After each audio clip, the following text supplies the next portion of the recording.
E-Tour will be out. D Winters will be out. Huff is doubtful. Aaron Banks questionable. Christian questionable. Go ahead.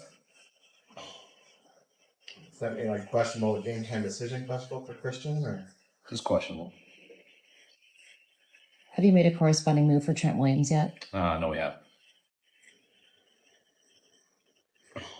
How did Trent get through the week, and just what do you expect in terms of like his workload? I thought he did good. It was nice to get the extra practice on Monday, but I think it was Tuesday to the rest of the world.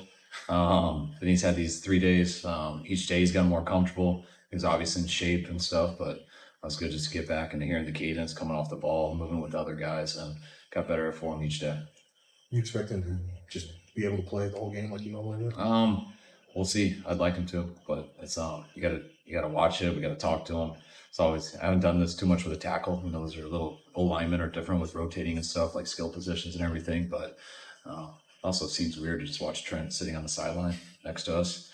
But that's something we'll be on top of throughout the game, and he'll be honest with us and how he feels. And I know Chris will be watching that a ton. Brandon's workload. Do you think how much do you think he'll play? Don't know yet. You know, I think he plays most of the game usually. Yeah. And probably be surprised with that same amount, but he's in good shape. He's had a really good week. His soreness hasn't been too big after each practice. He's pushed it real hard, do some stuff extra after, and he looks good and he's ready to go. As far as Christian is concerned, he pulled his calf week 17 in Washington. Is this injury related to that one? I don't know if they're related, but I think it's similar. Yeah. You were asked in the training camp about the kickoff rule, and I think Larry suggested that you could actually kick the ball into the end zone, and you feigned surprise at that notion. Are you surprised at all through the first two games of how the kickoff return hasn't been a factor? Not really. I think we were kind of expecting that. Just I think like you guys were too, and it's looked that way so far, and probably be surprised if it changed. Kyle, what do you think of the Jets corners? They don't travel their corners. Does it make it easier as a play caller when you know what side they're going to be on? It would if one of them wasn't very good, but they're both really good players. They got a real good nickel, so it's just not much of a difference. When you look at what Robert Saleh is doing schematically, is it pretty similar to what he's doing here? Has it evolved at all? I mean, everyone evolves a little bit, but it's very similar and very similar foundation, and those really the same front, same coverages. So it's pretty much the same. How did Brock and BA kind of rebuild their chemistry this week? Well, him and Brandon Allen have been around each other all camp. No, Brandon Aiyuk and Brock Purdy. We call him BA also a lot too. So they've been great. I mean, they started throwing together. Saturday was the first time they came up here alone and just did it. And they've had, I think they did it Tuesday, Thursday, Friday, and today. So they haven't missed a beat. They'll get back in the flow of things. So putting a lot on a guy just to expect him to be exact same way, but he does look that way in practice, and he'll get better each week. How did Talanoa kind of get through the week? Is it just too soon for him to get back in there? I don't think it's necessarily too soon. I think he's looked great, so we're just trying to be as safe as we can be with him, be smart with him. We haven't ruled him out, just in case of an emergency or anything, which means that if he needed to, he would be available. But we're just trying to play it smart with him. What went into your backup quarterback decision? You got to make a decision. I thought it's hard to finish. Usually I don't want to have to make it. Usually I want it to be that obvious and just let it play out. But it was, Brandon had the head start just being here and stuff. Thought he did some better things in practice. I thought Josh really closed the gap in the games, and honestly would have loved to have another week with him to have to decide. But you got to definitely list it one way since, the third one only comes in case of emergency. Brandon has a little more similarities to Brock and stuff, which I think made us lean that way, but it wasn't anything against Josh. It was really a tough decision, and we just had to make one. You said the other day 4 now. I mean, I guess everything is kind of 4 now. Nothing's in stone, but I mean, could Josh play his way into the number 2? Yeah, I think. You always want to say no, he can't. It's it's not like we're gonna have him compete too hard on scout team, things like that. You hope it's something that we never have to find out. but Brandon would get the first shot. But I think when you say it that way, and what I've made clear with those guys is it's not set in stone. It was, what I'm saying is exactly how it was, and when it's at neck and neck, and you got to pick a two, and if the one goes down, then you're going with the next guy, but that other guy has a chance to pass him. How good is it to march Josh. around if they've, on weeks when you're playing a quarterback that can really get out and move? I think that helps a ton. Like that's, Josh does have a different asset than the other two guys. I mean, Brandon and Brock both can make plays with their legs, but Josh does it at a higher level, which helps us for the scout team on certain weeks and definitely adds an element to our offense, stuff with the spark and things like that, and some different game plan stuff that if he ever did get a shot, it would bring a different element. Forster said, so. Okay, please. We can go two more.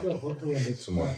Forster said, yesterday talking about Cooney, and just how quickly I guess just his understanding of football and how immediate it was clear that he knew what he was doing. He mentioned Ward Dunn and Trent Williams, kind of good company. I guess if you kind of agree with that notion, how does that show itself? I think it shows yourself when you get thrown in there right away because of injuries. That I think a lot of guys, not a lot, but just because you have success the first couple of days doesn't mean it's going to stick. Kind of the more defense that goes in, the more offense. That's why coaches say a lot, you don't want to crown a guy too early because they can look great in the first couple of days. And once more situations come in, they get a little bit overwhelmed and they have to settle down a little bit. That's why I always like OTAs for O-linemen, because O-linemen in the old OTAs, when we used to practice football fully, they would really struggle, and then they'd get away for 40 days and they'd come back and you go through the exact same stuff and it would stick a little bit more. When he got in, he looked really good at first and didn't look overwhelmed, and you're just kind of waiting for it to happen, and it never did happen. The practices stayed that way, and then it carried over to the preseason game. So it's been very consistent so far, but this is the first real game coming up, and we got a lot of confidence in him, and I don't see why anything would change. Without revealing your opening script, what was it like doing this game plan, knowing that you're going against Salah and just kind of bouncing that through your head of anticipating what he's anticipating, what you're anticipating? Not as much as usual. Salah's very sound in what he does. He's not going to overthink it, so I'm not going to overthink it. I just hope our stadium people don't let him run the stairs, won't let him get any workout in. Hopefully that'll rattle him a little bit, but it's I know Brick so well too. Brick's a great coach and a good friend also that I have a history with. So got a lot of guys on their staff that I've had a history with, friends too, which has a different element. Just makes it more fun to talk to each other after and before a little bit. But I don't see really much relevance once the game starts. Just a follow up on that. It seems like a lot of your play calling is predicated on what you expect the defense, what defensive call you expect from them. So the fact that you know Robert so well and he knows you so well, does that, like that whole, I know that you know thing, how do you guess along with somebody you know so well? I think that's why I like Salah's scheme. That's why I like our scheme. There's not a lot of guessing to it. It's a very sound scheme that there's not a lot of holes in it. And when you have to and if you have good players and you have a scheme that doesn't have a lot of holes, it's tough to expose it on offense. When you don't have very good players and you have a sound scheme, it's hard to stop people. So eventually you got to take risks. You got to do more things that make you vulnerable on defense that also are a problem for an offense, but it gives them a chance for big plays. And that's why I've always liked this type of scheme, because it's harder to go against because they aren't as vulnerable, because they aren't as risky. That doesn't mean that they're scared to do it or by any means, just like us. But the goal is you don't want to have to be reckless on defense and give the offense a lot of opportunities for easy gashes. Make them work for everything. Then you can coach fundamentals. You can coach coming off the ball as a D-line. You can coach running and hitting, tackling, and make offenses work for every little thing they do. When you feel you don't have that type of scheme or you don't have the players to run that scheme, you got to get over aggressive as a play caller. You got to time it out perfectly. And there's a lot of risk, but there also is reward. And that's when the call is affected a lot.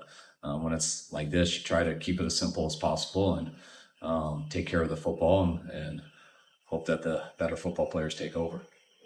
All right, for sure. Thank you, Pastor. Thanks, guys.